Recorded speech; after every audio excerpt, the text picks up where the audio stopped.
All right, teammates. We are back once again. If this is your first time listening to the Move Swiftly podcast, welcome to the number one podcast on innovative teamwork. Great to have you. Looking forward to having you back for more. To my regular listeners, you guys already know I spent the past 3 years now teaching at a school named the Center for Creative Education. And one of the things that actually drew me to the school is the relationship that we have with teaching artists, the folks out there who are constantly engaging young people in the arts as they're learning these life skills. And, this guest got James Walters, man. The guest I got on, I purposely didn't tell him certain things until we started recording because of how aligned, what I do with what he does, photographer from a photographer perspective, but he's also content creation. Everything that I try to relay on to the kids in terms of what you're going to be needing as of post 2025, he's all about it. So, all that, James, welcome to the show. Thank you so much. I'm excited to be here.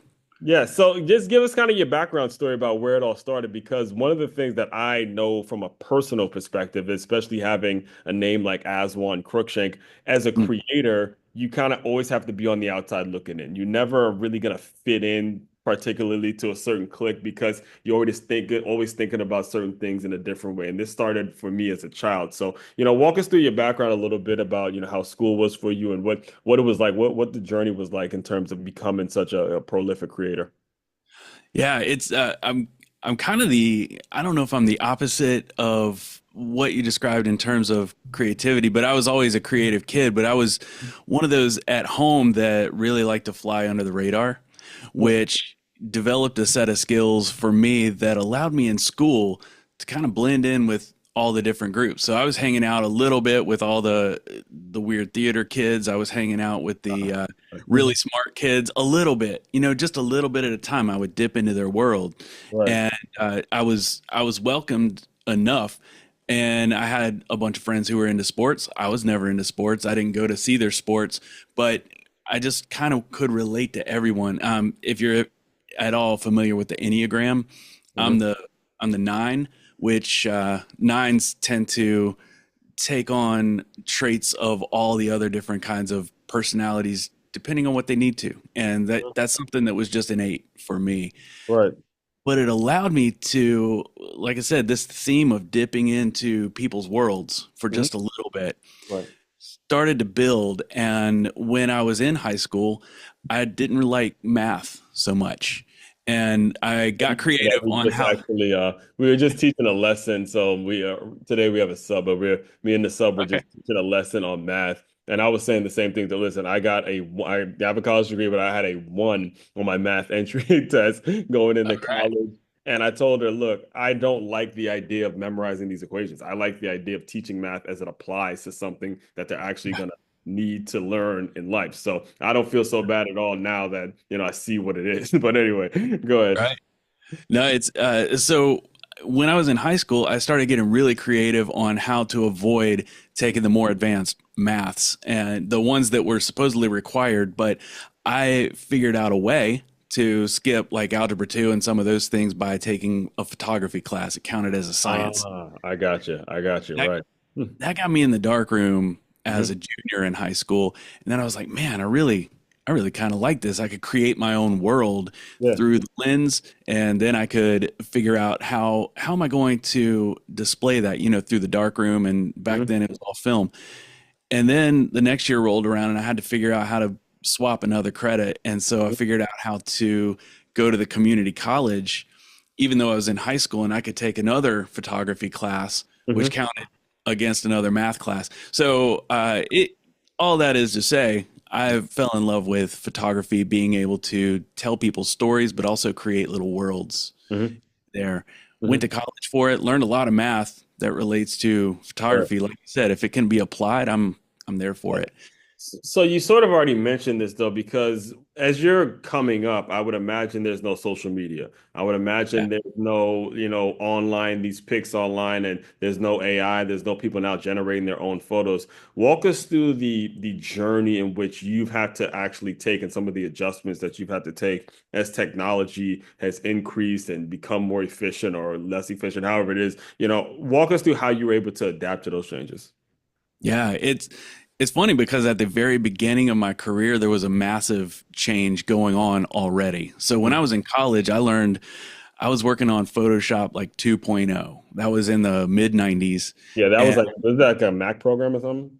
yeah, Or, it was really only on Mac that I know of, and you couldn't do a whole lot with it. You could do some copy paste, that kind of stuff. You could swap things out, but there it was limited.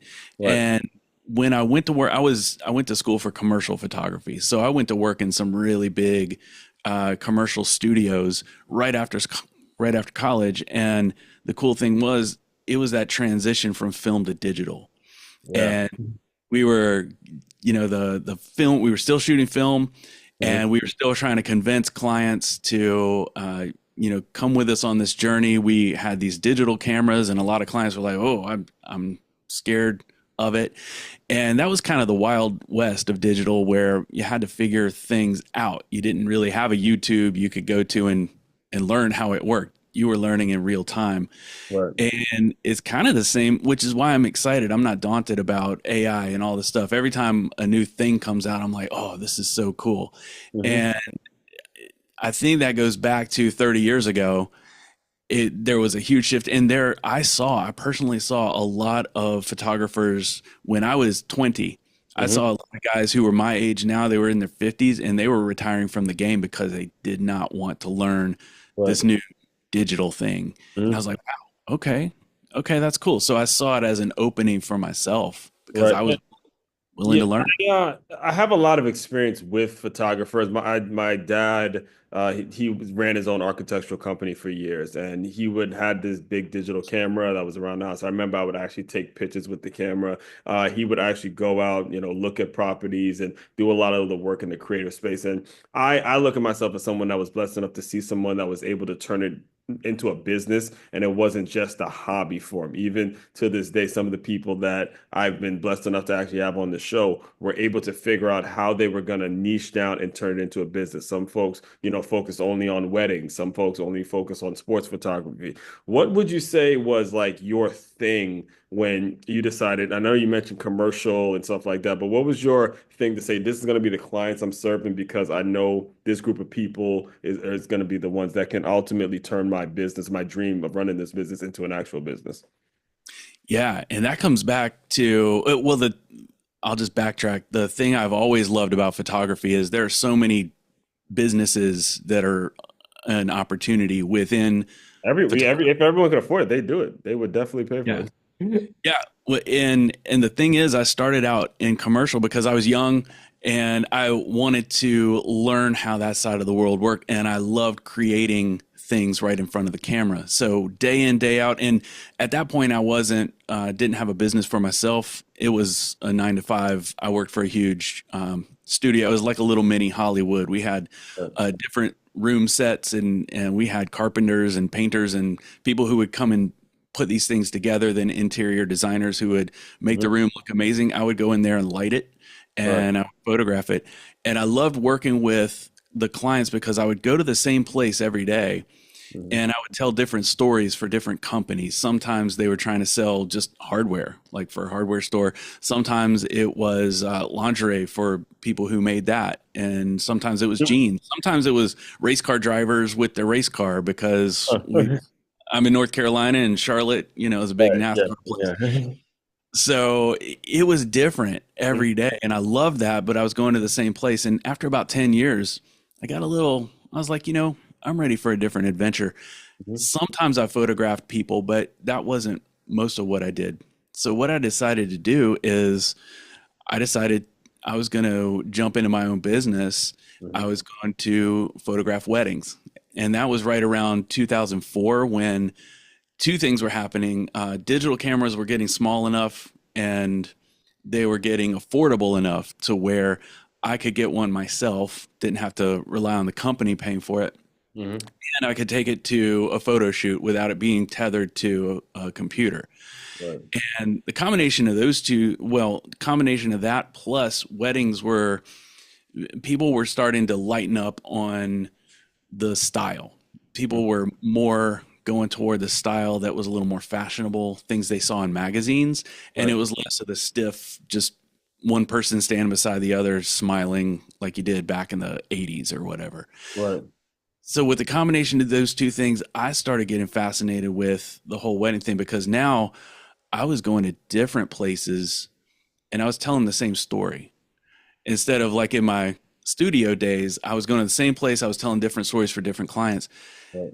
I had different clients, but the thing about weddings is they're sort of like if you've ever seen a theatrical production like Phantom of the Opera or The Nutcracker, it's if you go 10 times, you're going to see pretty much the same Same thing. thing. Right. Right. That's Right. how weddings are. There's a script, there's an audience, there's a wardrobe It that's becomes pretty. redundant. Yeah, and I know a lot of people that kind of fade out of that because they Yeah, can't make a living off that, especially nowadays. I mean, what if people stop getting married? Like the few yeah, people that I've known that have been in that business, they have to figure out ways to branch out. Maybe they'll shoot their honeymoon too, or maybe they'll shoot the engagements. There's so many things that come with it, or even the yeah. child's birth or something like that.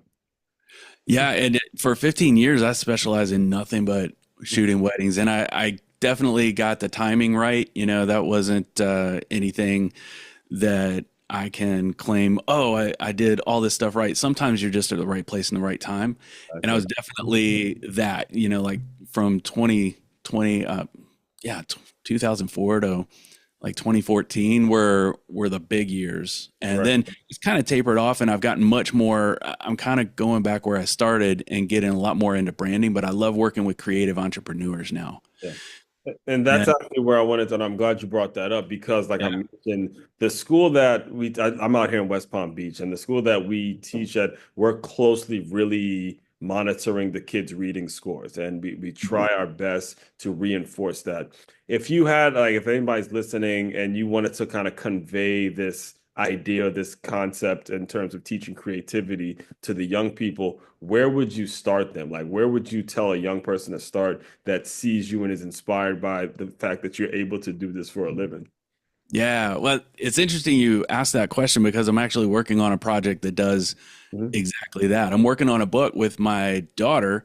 My daughter's 16. She illustrated her first book this past year.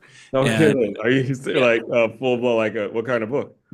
so it's, I think you can see it right behind me. Yeah, right behind me, right there. It's a kid's book. It's for Mhm. younger kids, but my daughter, she is very social Yeah. and she doesn't love school so much. So when she's in school, she tends to doodle a Yeah. lot. We have a lot of those here. A whole lot of those. I know exactly what you mean.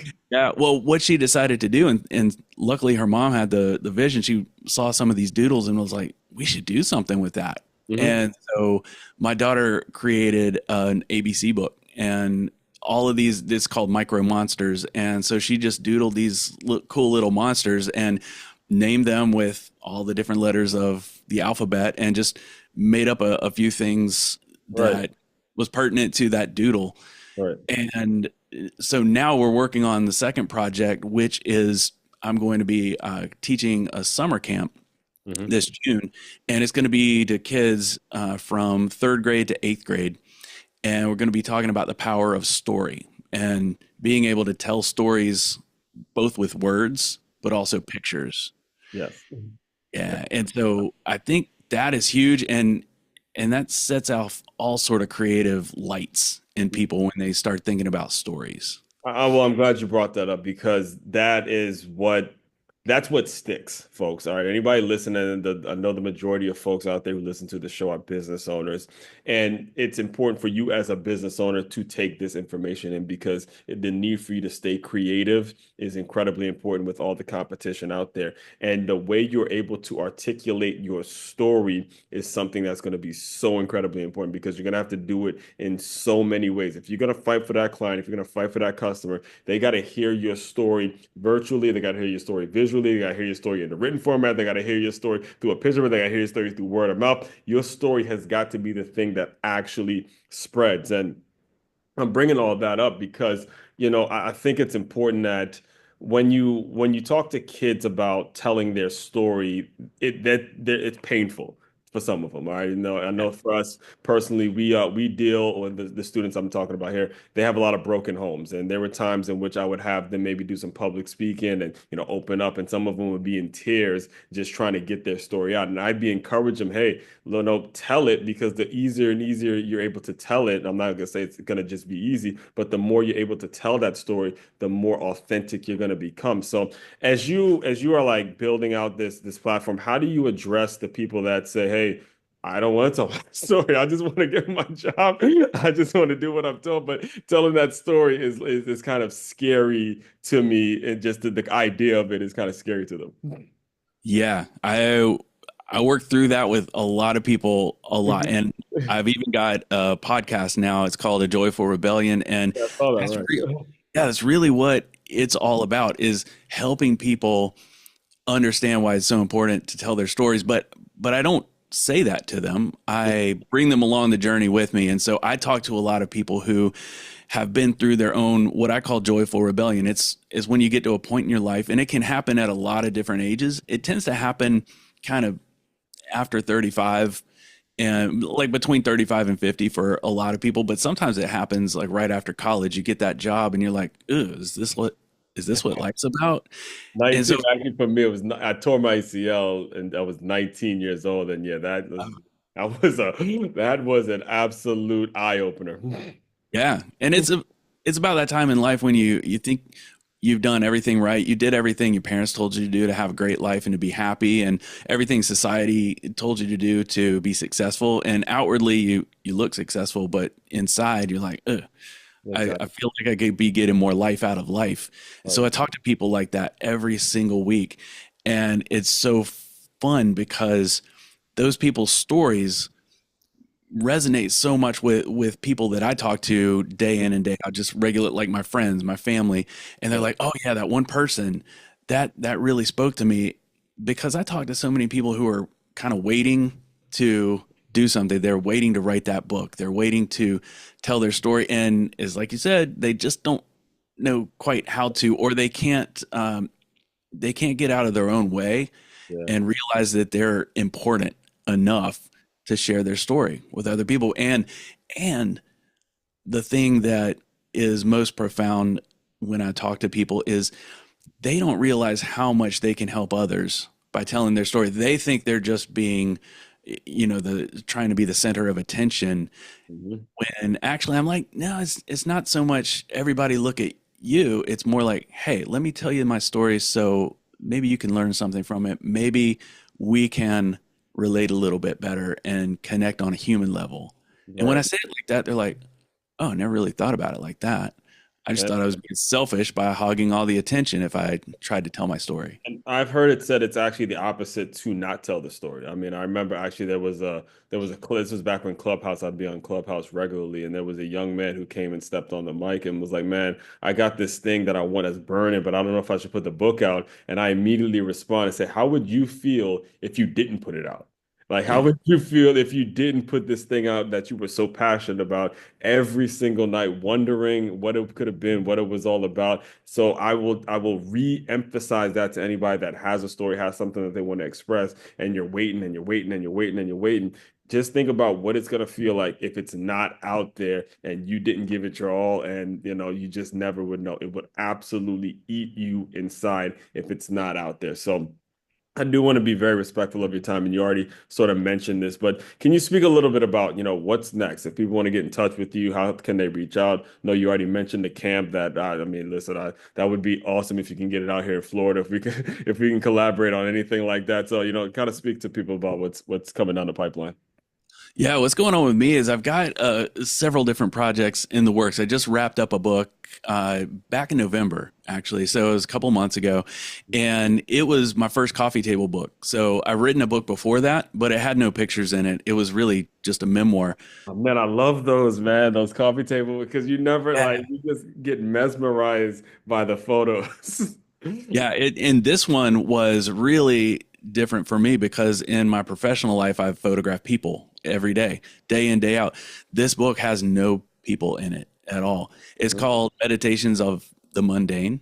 mhm, And the whole premise behind it is, as a photographer, and especially as a commercial photographer back when I did that, it sometimes photographs objectify people, and not in a harmful way. I mean, sometimes it is in a harmful way, but what I did in commercial photography is sometimes you want to sell jeans and your client wants to sell their jeans that they make. And the jeans become more relatable if a person's wearing them instead of just, being on a shelf. Right. Exactly.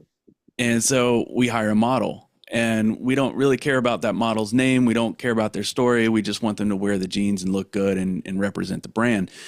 And that's the kind of objectifying I'm talking about. So I started thinking, that's been going on for a long time. What if I flip the script and I started taking objects, things I see? I love to walk and I love old cities. So when I go to an old city like a Savannah, Georgia, or a Charleston, South Carolina, or even somewhere in Europe that's just ancient, I love to walk, and you see things that you wouldn't see if you were in a car or on a bike or anything like that, just going too fast if you're doing that. Hmm. So I started photographing these things. And Hmm. then I started thinking, all right, what if these things, they had a story, they had a life, they had hopes and dreams? What if they had opinions of all the people who were walking around them, basically ignoring them?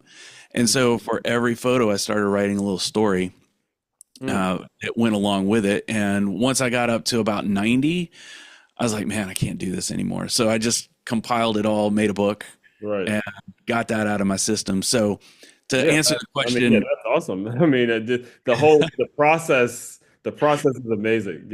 Just taking walks now, it's crazy how creativity works, folks. absolutely. And that spun off a lot of creativity, but now I'm working on a different book project. No pictures in this book. It's more of like a not self-help, but it's more personal growth. Yeah, And that's the project I'm working on right now, plus working on the book that's going to go along with this summer camp right. that I'm training the kids on, telling stories. So just really trying to get a lot more in the creative space and help people come along and grow in their own creativity. Exactly. And we all have it, folks. We all have it. I don't care Yeah. how old you are, it's there, but you just have to pay attention to it, and you courageously have to move. You have to move that needle. It's there in you.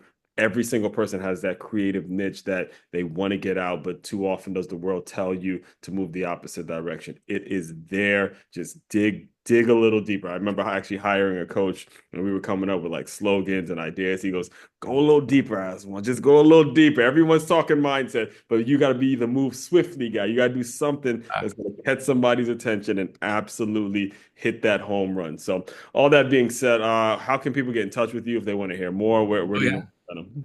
Yeah, everything I do can be found at jameswalters.com. So that's my central place. You can see what I'm up to. You can see everything about the books, everything, photo shoots I've done recently. So that's where it all happens. And would love to have a conversation with anybody who is more interested about creativity and story. Absolutely. And I will include all that in the show notes as well. So, James, the final thing I do to close out all the shows is I want you to use your imagination a little bit. Let's say you're back in high school, you got stuck in some math class that is incredibly boring, and you're learning quadratic equations, and you're saying to yourself, man, I don't know why I'm here. So, pretend that that version of you is here in the Zoom room and give that young man some words of encouragement, and we will officially close. All right. I would absolutely look at them and say, hey, what you're learning here is not exactly math. What you're learning here is how to get through an uncomfortable situation, because right now you're bored, and right now you want to be anywhere else but right here. But this is important for you to be here. Use this feeling, channel this feeling into some other energy. And whether that's you just go extra hard on your skateboard when you get out of here, that's cool. But just know that there are going to be a lot of situations like this in your life where you don't want to be there right now. But if you really think about it, in about 20 minutes, you won't be here Yeah. anymore. And then in about 20 more years and a couple of cycles of that, you won't be here anymore at all on the earth. So make the most of it. And yeah, just have an awesome day. Make an awesome day. You got to create it. You don't always have it.